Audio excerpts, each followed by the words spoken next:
Kaveri, and today we'll be learning about the management of a fresh RD. For an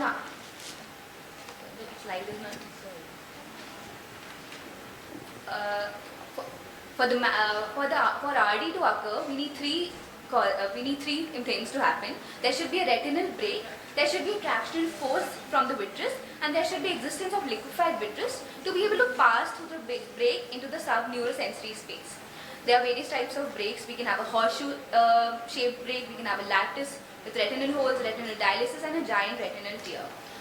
There are a couple of differences between a fresh RD and a long-standing RD. Fresh RD undulates freely with ocular movements. It has a convex configuration.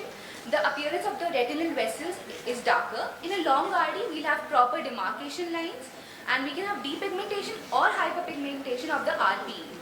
The timing of surgery is of utmost importance. If the macula is involved, urgent surgery is required.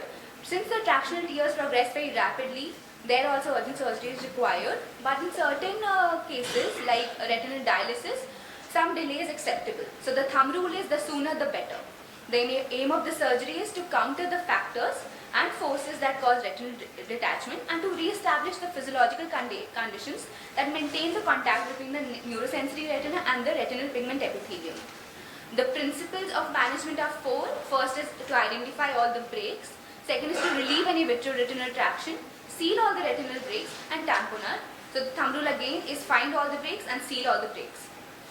Identification of all the breaks, it is done by careful and indented retinal examination by an indirect ophthalmoscope. To relieve the vitreoretinal traction, we have two methods. Either we can bring the eyeball towards the break by scleral buckling, or to push the eye towards the eyeball, which is done by gas. To seal all the retinal breaks, we again have two methods. Either we can use cryotherapy or we can use laser photocoagulation. There are a couple of surgical techniques. We can use pneumatic retinopexy, scleral buckling, and pars plana vitrectomy, or a combination of all. In pneumatic retinopexy, it is usually preferred where we have a superior retinal break. We have single or multiple breaks within 1 clock hours. There is no PVR or there is minimal media opacity. And the patient should be able to maintain positioning for 5 to 8 days after procedure. The principles are two. There's surface tension and buoyancy. Surface tension allows the bubble to occlude the break, and buoyancy or gas provides the force which pushes the uppermost retina back against the wall of the eye. Complications include extension of RD, gas entrapment, and fish eggs. In scleral buckling, it is used when the retinal break is anterior to the equator. It is used when we have a clear media, inferior breaks, or RD in young here we use cryotherapy of all breaks, band and buckle, and SRF drainage if required. Complications include scleral perforation, subretinal bleed, vitreous loss.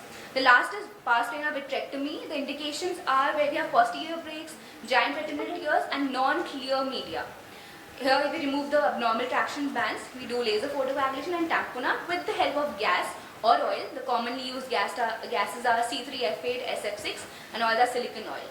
Complications include hemorrhage, retinal injury, and post-operatively can have elevated IOP, cataract, and end-off. So in summary, the RRD management includes in pneumatic retinopexy is used for fresh RRD with localized superior breaks, scleral buckling for young phakic patients, and vitrectomy for pseudophakic and complicated retinal detachment with PVR. I have a couple of questions for the students which they can answer later. Thank you. Next is Team CFS. Please be ready. You can come here. Yeah, very good, doctor. You said it's very urgent to operate a fresh RD. Just give us 2 or 3 reasons why. What happens if you don't? Ma'am, the cells, they lose their vascularization. So when they are posed, they'll not be able to connect when they pose them. So the vision is not going to be as good. Secondly, it can extend whatever we have pre-existing, can extend further, and and if it involves macula, then it will not. Sometimes they can develop choroidal detachment also, making the things. I think in interest of time, we will leave it here.